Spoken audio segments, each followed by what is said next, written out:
No ಹೇಗೆ ಏನು ಆಗುತ್ತೆ ಅಂತ ಎಲ್ಲ ಕಲಸು ರೊಟ್ಟಿ ಥರ ಆಗೋಗಿದೆ. ಸದ್ಯಕ್ಕೆ ನನ್ನ ಚೆನ್ನಾಗಿದೆ, ಒಂದು ಚೆನ್ನಾಗಿದೆ.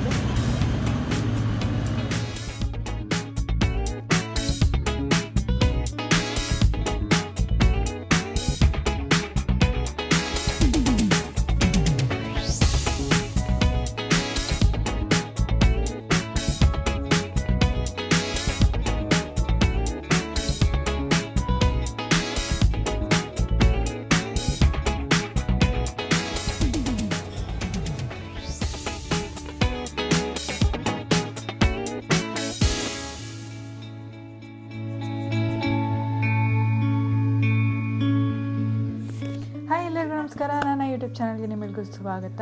ಇವತ್ತು ನಾವು ಕೃಷ್ಣ ಜನ್ಮಾಷ್ಟಮಿನ ಆಚರಿಸ್ತಾ ಇದ್ದೀವಿ. ನಮ್ಮ ಪುಟಾಣಿಗೆ ಕೃಷ್ಣ ಡ್ರೆಸ್ಸು ಆ್ಯಂಡ್ ನನ್ನ ನೀಸಿಗೆ ಸಿಹಿಗೆ ರಾಧೆ ಡ್ರೆಸ್ ಎಲ್ಲ ಹಾಕಿ ಹೆಜ್ಜೆ ಎಲ್ಲ ಹಿಡಿಸ್ಬೇಕು ಅಂತ ಅಂದ್ಕೊಂಡಿದ್ದೀವಿ. ಐ ಡೋಂಟ್ ನೋ ಹೇಗೆ ಏನು ಆಗುತ್ತೆ ಅಂತ ಎಲ್ಲ ಕಲಸು ರೊಟ್ಟಿ ಥರ ಆಗೋಗಿದೆ. ಸದ್ಯಕ್ಕೆ ನನ್ನ ಸ್ನಾನಾಗಿದೆ, ಒಂದು ಸ್ನಾನಾಗಿದೆ. ನಾನು ಕೂಡ ಒಂಚೂರು ರೆಡಿ ಆಗೋಣ ಅಂತ ಅಂದ್ಕೊಂಡಿದ್ದೀನಿ. ಚೂರು ರೆಡಿ ಆಗಿಬಿಟ್ಟು ಅವನಿಗೂ ರೆಡಿ ಮಾಡಿಸಿ ಫೋಟೋಶೂಟ್ ಎಲ್ಲ ಒಂದು ಸ್ವಲ್ಪ ಚೆನ್ನಾಗಿ ವೀಡಿಯೋಸ್ ಎಲ್ಲ ಮಾಡ್ಕೊಳ್ಳೋಣ ಅಂತ. ಆ್ಯಂಡ್ ಇವತ್ತು ಶ್ರಾವಣ ಇರೋದ್ರಿಂದ ನಮ್ಮ ಮನೆಯಲ್ಲಿ ದಾಸಪ್ಪನ ಪೂಜೆ ಮತ್ತು ಎಲ್ಲಮ್ಮನ ಪೂಜೆನೂ ಕೂಡ ಮಾಡ್ತಿದ್ದಾರೆ. ಸೊ ಮನೆಯಲ್ಲಿ ಶ್ರಾವಣ ಶನಿವಾರ ಆಗಿರೋದ್ರಿಂದ ಅದಕ್ಕೆ ಅವನ್ನೆಲ್ಲ ಮಾಡ್ತಿರೋದು. ಸೊ ಹಾಗಾಗಿ ಅಮ್ಮ ಬ್ಯುಸಿ ಹೋಳಿಗೆ ಮಾಡೋದ್ರಲ್ಲಿ ಹೋಳಿಗೆ ಇವು ತಿಂಡಿಗಳನ್ನು ಮಾಡ್ತಾ ಇದ್ದಾರೆ. 12 ಗಂಟೆ ಅಷ್ಟೊತ್ತಿಗೆ ಪೂಜೆ ಆಗಬೇಕು. ಇವಾಗ ಆಲ್ಮೋಸ್ಟ್ 11 o'clock ಆಗಿದೆ. ಸೊ ಬೇಗ ರೆಡಿಯಾಗಿ ಐ ಡೋಂಟ್ ನೋ ಈಗ ಪಾಪು ಇವಾಗ ಹೆಂಗೆ ಕೋಆಪ್ರೇಟ್ ಮಾಡ್ತಾನೆ ಅಂತ. ಬೇಗ ರೆಡಿ ಆಗಿಬಿಟ್ಟು ಹೋಗ್ಬಿಡೋಣ. ಬೈ ಮತ್ತು ಇದು ಕೃಷ್ಣ ಜನ್ಮಾಷ್ಟಮಿಯ ಹಳೆ ವಿಡಿಯೋ. ಸೊ ನನ್ನ ಪುಟಾಣಿಗೆ ಇದರಲ್ಲಿ ನಾವು ಕೃಷ್ಣನ ಡ್ರೆಸ್ ಹಾಕಿದ್ವಿ for the first time. He was around 5 months ಅನಿಸುತ್ತೆ, 5 to 6 months ಇದ್ದ ಆವಾಗ. ಸೊ ನನಗೆ ತುಂಬ ಆಸೆ ಇತ್ತು ನನಗೆ ಕೃಷ್ಣನ ಡ್ರೆಸ್ ಹಾಕಬೇಕು ಅಂತ. ಬಿಕಾಸ್ ನಾನು ಆರಾಧಿಸುವಂತಹ ದೇವರು.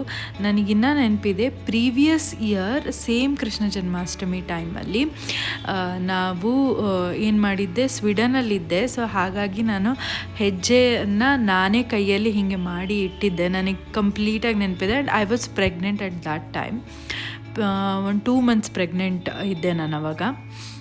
ಸೊ ಹೋದ ವರ್ಷ ಅವಾಗ ಅನ್ಕೊತಾ ಇದ್ದೆ, ನೆಕ್ಸ್ಟ್ ಇಯರ್ ಕೃಷ್ಣ ಜನ್ಮಾಷ್ಟಮಿಗೆ ಐದರ್ ಕೃಷ್ಣ ಬರ್ತಾನೆ ಅಥವಾ ರಾಧಮ್ಮ ಬಂದಿರ್ತಾಳೆ, ಇವರಲ್ಲಿ ಯಾರಾದರೂ ಒಬ್ಬರು ಬಂದಿರ್ತಾರೆ. ಆಗಮನ ಅಂತೂ ಆಗಿತ್ತು. ಸೊ ಹಾಗಾಗಿ ಹೆಜ್ಜೆನೂ ಕೂಡ ಇಡಿಸ್ಬಿಡೋಣ ಅಂತ ನಾನು ಅಂದ್ಕೊಂಡ್ವಿ. ಇಲ್ಲಿ ನಾನು ನಂದಿದು, you guys remember it or not, ಇದು ನನ್ನ ಎಂಗೇಜ್ಮೆಂಟ್ ಇಂದು ಔಟ್ಫಿಟ್ಟು. ಇದನ್ನು ತುಂಬ ಜನ ಇಷ್ಟಪಟ್ಟಿದ್ರು. ಸೊ ಅದೇ ಔಟ್ಫಿಟ್ನ ನಾನಿದು ಸೆಕೆಂಡ್ ಟೈಮ್ ವೇರ್ ಮಾಡ್ತಾಯಿದ್ದೀನಿ. ಒಬ್ವಿಯಸ್ಲಿ ನನಗೆ ಅದು ಬ್ಲೌಸ್ ಆಗಿಲ್ಲ. ಸೊ ಅದನ್ನು ನಾನು ಫುಲ್ಲು ಇದೆಲ್ಲ ದಾರ ಎಲ್ಲ ಬಿಚ್ಚಿ ಲೂಸ್ ಮಾಡ್ಕೊಂಡು ನಂತರ ಹಾಕ್ಕೊಂಡಿದ್ದೀನಿ. ನಾನಿನ್ನು ಅಷ್ಟೊಂದು ಸಣ್ಣ ಆಗಿದ್ದಿಲ್ಲ ಆವಾಗ. I was just 4 or 5 months post partum mother ಆ ಟೈಮಲ್ಲಿ. ನಾನು ಏನಕ್ಕೆ ಅವನ ಜೊತೆ ರೆಡಿಯಾಗಿದ್ದೆ, ಕಾಲಿಡ್ಸೋದು ಅವನ ಹತ್ರ, ಕೃಷ್ಣನ ವೇಷ ಹಾಕಿರೋದು ಅವನಿಗೆ. ಬಟ್ ನಾ ಯಾಕೆ ರೆಡಿಯಾಗಿದ್ದೇನೆ, ಒಬ್ವಿಯಸ್ಲಿ ಕೃಷ್ಣ ರೆಡಿ ಆದಮೇಲೆ ಯಶೋದಮ್ಮನೂ ರೆಡಿ ಆಗಲೇಬೇಕಲ್ವ. ಸೊ ಹಾಗಾಗಿ ನಾನು ರೆಡಿಯಾಗಿದ್ದೆ, ಜಸ್ಟ್ ಜೋಕಿಂಗ್. ಸೊ ನಾವು ಒಂದಷ್ಟು ಟ್ರಾನ್ಸಿಷನ್ ರೀಲು ಅದು ಇದನ್ನು ನಾನು ಪ್ಲ್ಯಾನ್ ಮಾಡ್ಕೊಂಡಿದ್ದೆ, ರೀಲ್ ಶೂಟ್ ಮಾಡಬೇಕು ಅಂತ. ಸೊ ಹಾಗಾಗಿ ನಾನು ಕೂಡ ಅವನ ಜೊತೆ ರೆಡಿಯಾಗಿದ್ದೆ. And for the first time ಅವನ್ನ ನಾವು ಇಷ್ಟೊಂದು ರೆಡಿ ಮಾಡಿದ್ದಿದ್ದು. ಹೆಂಗೆ ಮಾಡ್ಕೊತಾನೋ ಏನೋ ಬಿಡ್ತಾನೋ ಇಲ್ವೋ ಅಂತ ತುಂಬ ತಲೆ ಕೆಟ್ಟೋಗಿತ್ತು ನನಗೆ. ಎಕ್ಸ್ಪೆಕ್ಟೇಷನ್ಸ್ಗಿಂತ ಸ್ವಲ್ಪ ಜಾಸ್ತಿನೇ ಕಾಟ ಕೊಟ್ಟ. ಅವನು ಮಲ್ಕೊಂಡಾಗ ಒಂದ್ಸಲ ಹಣೆಗೆ ಇದನ್ನೆಲ್ಲ ಇಟ್ವಿ, ಆಮೇಲೆ ಎದ್ದಾಗ ಇನ್ನೊಂದ್ಸಲ ಇಟ್ವಿ. ಅವನಿಗೆ ಮಾಡಿಕೊಂಡ್ರೆ ಹೋಗ್ತಾ ಇದೆ. ಅಯ್ಯೋ ದೊಡ್ಡ ಸರ್ಕಸೇ ಮಾಡಿಬಿಟ್ವಿ. ನಂತರ ನನ್ನ ಪುಟಾಣಿಯ ಪುಟ್ಟ ಕಾಲು ಅವನ ಕಾಲಿಗೆಲ್ಲ ಅಲ್ತಾ ಹಾಕಿದ್ದೆ. So like I was literally feeling like okay, ನಿಜವಾಗ್ಲೂ ಕೃಷ್ಣನೇ ನನ್ನ ಕಂದಮ್ಮನ ರೂಪದಲ್ಲಿ ಬಂದು ಮನೆಯೊಳಗೆ ಬರ್ತಾ ಇದ್ದಾನೆ ಅನ್ನೋ ಥರ ನನಗೆ ಅನ್ನಿಸ್ತಾ ಇತ್ತು. ಭಾಳ ಅಂದರೆ ಭಾಳ ಕ್ಯೂಟಾಗಿ ಕಾಣಿಸ್ತಾ ಇದ್ದ. ಆ ನವಿಲ್ಗೆರೆ, ಆ ಕೊಳಲು, ಆ ಹಣೆಗಿಟ್ಟಿರೋವಂಥದ್ದು ಪುಟ್ಟ ಕೃಷ್ಣ ಥರನೇ ಅನ್ನಿಸ್ತಾ ಇದ್ದ. ತುಂಬ ಕ್ಯೂಟಾಗಿ ಕಾಣಿಸ್ತಾ ಇದ್ದ ಅವನು ಆವತ್ತಿನ ದಿನ. ಒಬ್ರೊಬ್ಬರಿಗೆ ಒಂದೊಂದು ಕೃಷ್ಣ ಜನ್ಮಾಷ್ಟಮಿಯ ಮೆಮೊರಿ ಇದೆ. ನನಗೆ ಇರೋವಂಥದ್ದು 2 ಮೆಮೊರೀಸ್ ಏನಪ್ಪ ಅಂತಂದರೆ, ಒಂದು ಈಗಲೂ ಅದನ್ನು ಟ್ರೆಡಿಷನ್ನ ಎಲ್ಲರೂ ಸುಮಾರು ಫಾಲೋ ಮಾಡ್ತಾರೆ.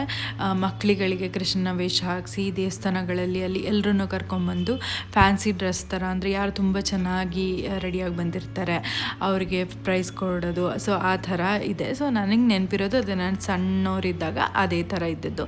ಆ್ಯಂಡ್ ಸೆಕೆಂಡ್ ಮೆಮೊರಿ ಏನಪ್ಪ ಅಂತಂದರೆ, ನಮ್ಮ ಸ್ಕೂಲಲ್ಲಿ ಕೃಷ್ಣ ಜನ್ಮಾಷ್ಟಮಿದು ಈ ಡ್ಯಾನ್ಸ್ ಥರ ಕಾಂಪಿಟೇಷನ್ ಥರ ಏನೋ ಮಾಡೋರು. ಆಗ ನನಗೆ ಎವ್ರಿ ಸಿಂಗಲ್ ಟೈಮ್ ನನಗಿನ್ನೂ ನನ್ನ ಹತ್ರ ಫೋಟೋ ಇದೆ. ಅದು ನಾನು ಅದರಲ್ಲಿ ಯಾವಾಗಲೂ ನನಗೆ ಕೃಷ್ಣ ಮಾಡಿರೋರು. ಇನ್ನೊಬ್ಳು ನನ್ನ ಫ್ರೆಂಡ್ ಇದ್ಲು, ಅವಳನ್ನ ರಾಧೆ ಮಾಡಿರೋರು. ನನಗೆ ಯಾವಾಗಲೂ ಅನ್ಸೋದು ನನಗೂ ಒಂದ್ಸಲ ರಾಧೆ ಆಗಬೇಕು, ಬಿಕಾಸ್ ಆಸ್ ಎ ಗರ್ಲ್ ಅಲ್ವಾ. ಸೊ ನನಗೂ ರಾಧೆ ಮಾಡಬೇಕು, ನನಗೂ ಈ ಥರ ಜಡೆ ಎಲ್ಲ ಹಾಕೋಬೇಕು ಅಂತ ಆಸೆ ಅಂತ ನಾನು. ಬಟ್ ನಂಗೆ ಯಾವತ್ತೂ ರಾಧೆ ಮಾಡೋಕ್ಕೆ ಬಿಡ್ತಿಲ್ಲ. ನನಗೆ ಯಾವಾಗಲೂ ಫಿಕ್ಸ್ ಕೃಷ್ಣ ಮಾಡಿಬಿಡೋರು. So I feel very blessed ಇವಾಗ. Okay, I got an opportunity to be a Krishna even for a fraction of second ಅಂತ ನನಗೆ ತುಂಬ ಇವಾಗ ಬ್ಲೆಸ್ಡ್ ಫೀಲ್ ಬರ್ತದೆ ನೆನೆಸ್ಕೊಂಡ್ರೆ. ಐ ಥಿಂಕ್ ಇದು 3ನೇ ವರ್ಷ ಅನಿಸುತ್ತೆ ನಾನು ಕೃಷ್ಣ ಜನ್ಮಾಷ್ಟಮಿಯನ್ನು ಆಚರಿಸ್ತಾ. ಅಂದರೆ ನಾನು ಮಾಡ್ತಾ ಇರೋದು ಮನೆಯಲ್ಲಿ ಅಮ್ಮ ಅಪ್ಪ ಮಾಡ್ತಾ ಇದ್ದಿದ್ದಲ್ಲ. ಅಂದರೆ ನಾನು ದೇವರಿಗೆ ಅಭಿಷೇಕ ಮಾಡಿ ಅದೆಲ್ಲ ಮಾಡೋಕ್ಕೆ ಶುರು ಮಾಡಿ ಐ ಥಿಂಕ್ ಇದು 3ನೇ ಸಲ.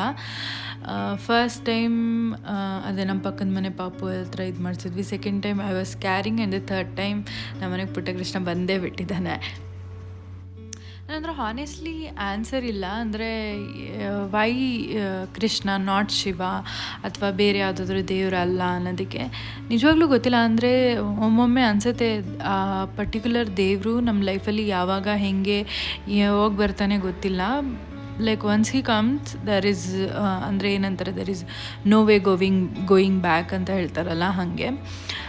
ಅಂತಂದರೆ ನಮ್ಮ ಮನೆಯಲ್ಲಿ ಆರಾಧ ದೈವ, ನಮ್ಮ ಮನೆ ದೇವರು ಎಲ್ಲ ಇದ್ದಿದ್ದು ವಿಷ್ಣುನೇ, form of different form of Vishnu. So ಹಾಗಾಗಿ ಮನೆಯಲ್ಲಿ ನಾನು ಜಾಸ್ತಿ ನೋಡಿರೋದು, ಹೋಗ್ತಾ ಇದ್ದಿದ್ದು, ಆಚರಿಸ್ತಾ ಇದ್ದಿದ್ದು ಎಲ್ಲ ಜಾಸ್ತಿ ವಿಷ್ಣು ಫೆಸ್ಟಿವಲ್ಸ್, ವಿಷ್ಣು ಇದ್ರದ್ದೇ. So may be that's a reason ನಾನು ಅದಕ್ಕೆ ಅಟ್ರ್ಯಾಕ್ಟ್ ಆದೆ ಅಂತ. But over the period of time like that connection with this Krishna has become so strong. ಇವಾಗ literally he is my everything, my happiness, for whatever ಏನಂತಾರೆ, my therapist, my friend, my everything ಅಂತಲೇ ನಾನು ಹೇಳ್ಬೋದು. Every time ಶ್ರಾವಣದಲ್ಲಿ ನಮ್ಮ ಮನೇಲಿ 2 ಪೂಜೆ ಮಾಡಿಸ್ತಾರೆ. ಒಂದು ದಾಸಪ್ಪನ ಪೂಜೆ, ಯಾಕಂದರೆ ನಮ್ಮ ಅಮ್ಮನ ಮನೆಯಲ್ಲಿ ಇರೋಂಥದ್ದು ದೇವರು, ಮನೆ ದೇವರು ತಿರುಪತಿ. ಸೊ ಹಾಗಾಗಿ ದಾಸಪ್ಪನ ಪೂಜೆ ಕಂಪಲ್ಸರಿ ಮಾಡ್ತಾರೆ. ಅದ್ರ ಜೊತೆಗೆ ಯಲ್ಲಮ್ಮ ದೇವಿ ಪೂಜೆನೂ ಮಾಡ್ತಾರೆ. ಸೊ ದಾಸಪ್ಪ ಅವ್ರನ್ನ ಕರೆಸ್ಬಿಟ್ಟು ಅವ್ರಿಗೆ ಮನೆಯಲ್ಲಿ ಸ್ವೀಟ್ ಏನೇನು ಮಾಡಿರ್ತಾರೆ ದೇವರಿಗೆ ಇಟ್ಟು ಎಡೆ ಮಾಡಿ ಪೂಜೆ ಮಾಡಿ ಅವ್ರಿಗೆ ಊಟ ಹಾಕಿ ಕಳಿಸ್ತೇವೆ. ಅದೇ ರೀತಿ ಯಲ್ಲಮ್ಮನೂ ಅಷ್ಟೇ. ಈ ಮೈ ಮೇಲೆ ಯಲ್ಲಮ್ಮ ದೇವರು ಬರ್ತಾರಲ್ವ, ಸೊ ಅವ್ರನ್ನ ಕರೆಸ್ಬಿಟ್ಟು ಸೊ ಹೀಗೆ ಅವರು ಈ ಬುಟ್ಟಿಯಲ್ಲಿ ಯಲ್ಲಮ್ಮ ದೇವರು ಅಕ್ಕಿ ಅದೆಲ್ಲ ಇಟ್ಕೊಂಡಿರ್ತಾರೆ. ಸೊ ಅದಕ್ಕೆ ಈ ಮುಳ್ಗಾಯಿ, ಈರುಳ್ಳಿ ಎಂದು ಕೆಲವು ಆಲೂಗಡ್ಡೆ ಒಂಥರ ಕೆಲವು ಐಟಮ್ಗಳನ್ನು ಇಟ್ಟು ಮತ್ತು ನೈವೇದ್ಯಕ್ಕೆ ನಾವು ಏನನ್ನು ಮಾಡಿರ್ತೀವಿ ಅದನ್ನು ಕೂಡ ದೇವರಿಗೆ ಸಮರ್ಪಿಸಿ ಪೂಜೆ ಮಾಡಿ ನಂತರ ಅವ್ರಿಗೆ ಹೊಟ್ಟೆ ತುಂಬ ಊಟ ಹಾಕಿ ಕಳಿಸಿದ ಮೇಲೆ ನಾವು ಊಟನ ಮಾಡೋಂಥದ್ದು ಪದ್ಧತಿ.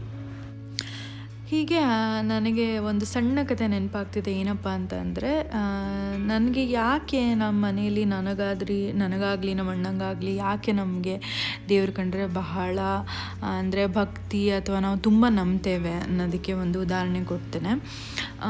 ನಮ್ಮಮ್ಮ ನಮ್ಮ ಅಪ್ಪಾಜಿ ಇಬ್ಬರೂ ಕೂಡ ನಮ್ಮ ಮನೆಯಲ್ಲಿ like as for I remember ಯಾವಾಗಲೂ ಕೂಡ ಮನೆಯಲ್ಲಿ ಪೂಜೆ ಪುನಸ್ಕಾರಗಳು ತುಂಬ ನೀಟಾಗಿ ಅಚ್ಚುಕಟ್ಟಾಗಿ ಪ್ರತಿ ಹಬ್ಬಗಳು ಕೂಡ ಶಾಸ್ತ್ರೋಕ್ತವಾಗಿ ಏನು ಅವರ ಅತ್ತೆ ಮಾವ ಅಮ್ಮ ಏನು ಹೇಳ್ಕೊಟ್ಟಿರ್ತಾರಲ್ವ ಅದೇ ರೀತಿ ಡಿಟ್ಟೋ ಒಂದು ಮಿಸ್ ಮಾಡಿಲ್ದಂಗೆ ಒಂದು ಪದ್ಧತಿನ ಬಿಟ್ಟಿಲ್ದಂಗೆ ಮಾಡ್ತಾಯಿದ್ರು. ಅದನ್ನು ನೋಡಿಕೊಂಡು ನಾವು ಬೆಳೆದಿರೋರು. ಸೆಕೆಂಡ್ ಥಿಂಗ್ ನಾನು ಹೇಳ್ತಾ ಇದ್ದೀನಿ, ಎವ್ರಿ ಸಿಂಗಲ್ ಡೇ ನಮ್ಮಮ್ಮ ದೇವಸ್ಥಾನಕ್ಕೆ ಹೋಗ್ತಾರೆ, ಈಗಲೂ ಹೋಗ್ತಾರೆ. ಅವರು ವಿಷ್ಣು ಸಹಸ್ರನಾಮ ಹೇಳೋದಕ್ಕೆ ಹೋಗ್ತಾರೆ. ಅವ್ರದ್ದು ಒಂದು ಭಜನೆ ಗ್ರೂಪ್ ಇದೆ. ನಮ್ಮ ಅಪ್ಪಾಜಿನೂ ಅಷ್ಟೇ, ಅವ್ರದ್ದೇ ಒಂದು ಭಜನೆ ಗ್ರೂಪ್ ಇದೆ. ಈ ಶನಿ ಕಥೆಯನ್ನು ಓದ್ತಾರಲ್ವ, ಸೊ ಆ ಥರ ಅದೊಂದು ಗ್ರೂಪ್ ಇದೆ. ಹಾಗೆ ಅವರು ನಮಗೆ ಚಿಕ್ಕವರಿದ್ದಾಗ ಶನಿವಾರದ ಟೈಮ್ ನನಗಿನ್ನ ನೆನಪಿದೆ, ನರಸಿಂಹಸ್ವಾಮಿ ದೇವಸ್ಥಾನಕ್ಕೆ ಕರ್ಕೊಂಡು ಹೋಗೋರು. ಸಂಜೆ ಕರ್ಕೊಂಡು ಹೋದರೆ ಒಂದು 5-6 ಗಂಟೆಗೆ ಹೋದರೆ ನಾವು ಮನೆಗೆ ಬರೋದು 8-9 ಗಂಟೆ ಆಗೋದು. ಅಂದರೆ ಅಷ್ಟು ಟೈಮು ಅಲ್ಲಿ ಭಜನೆ ಮಾಡೋರು ಮತ್ತು ವಿಷ್ಣು ಸಹಸ್ರ ಮಾಡೋರು. ಸೊ ಈ ರೀತಿ ಎಲ್ಲದೂ ಅಲ್ಲಿ ಆ ದೇವಸ್ಥಾನದಲ್ಲಿ ಮಾಡ್ತಾಯಿದ್ರು. ನಮಗೆ ಇಷ್ಟ ಇಲ್ಲ ಅಂದ್ರೂ ಎಷ್ಟೊಂದು ದಿನ ನನಗೆ ಗೊತ್ತಿದೆ, ನನಗೆ ಅಷ್ಟು ದೂರ ದಿನ ನಡ್ಕೊಂಡು ಬರಬೇಕಿತ್ತು. ಆಯಿತಾ, ಅವಾಗೆಲ್ಲ ಆಟೋ ಬಸ್ಸು ಆ ಥರ ಎಲ್ಲ ನಾವು ಯೂಸೇ ಮಾಡ್ತಿರ್ಲಿಲ್ಲ. ಮೋಸ್ಟ್ ಆಫ್ ದಿ ಟೈಮ್ ನಡ್ಕೊಂಡೇ ಹೋಗ್ತಾಯಿದ್ದು. ಸೊ ಅಲ್ಲಿಂದ ನಡ್ಕೊಂಡು ಬರಬೇಕು, ಅದಕ್ಕೊಂದು ಬೇಜಾರು. ಅಂದರೆ ನಾವು ಚಿಕ್ಕವರಲ್ವ ಆವಾಗ, ಲೈಕ್ ಏನು ನಮ್ಮಮ್ಮ ಹಿಂಗೆ ಮಾಡ್ತಾರೆ, ಇಷ್ಟ ಇಲ್ಲ ಅಂದರೂ ಕರ್ಕೊಂಡೋಗಿ ಜೀವ ತಿಂತಾರೆ, ಅಲ್ಲೋಗಿ ಕೂರಿಸ್ಕೊಂಡು ಭಜನೆ ಮಾಡು ಅಂತ ಇದು ಮಾಡ್ತಾರೆ ಅಂತ ಎಷ್ಟು ಸಲ ನಾನು ಬೈಕೊಂಡಿದ್ದೀನಿ, ನಿಜವಾಗ್ಲೂ ಹೇಳ್ತಾ ಇದ್ದೀನಿ ಇದು. ಬಟ್ ಅದೇ ಹೇಳ್ತಿದ್ದೀನಿ ನೋಡು, ಆ ಟೈಮಲ್ಲಿ ಓಕೆ, ಆಗ ಅವರು ತೊಗೊಂಡಿದ್ದ ಒಂದು ಸ್ಮಾಲ್ ಸ್ಟೆಪ್ 20+ ಇಯರ್ಸ್, ಈಗ ಫಾಸ್ಟ್ ಫಾರ್ವರ್ಡ್ ಟು 20+ ಇಯರ್ಸ್, ಈಗ ನೋಡಿದ್ರೆ ಅವ್ರಿಗಿಂತ ಒಂದು ಕೈ ಹೆಚ್ಚು ಭಕ್ತಿನೇ ನಾವು ಮಾಡ್ತೀವಿ, ಒಂದು ಕೈ ಹೆಚ್ಚೇ ಆಚರಿಸೋದಕ್ಕೆ ಟ್ರೈ ಮಾಡ್ತೀವಿ.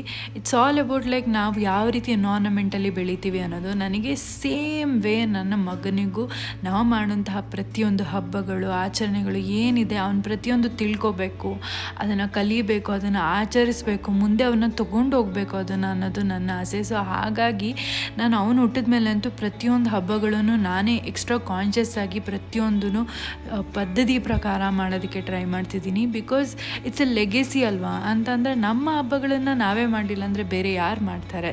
ಸೊ ಇದು ನನ್ನ ಥಾಟ್.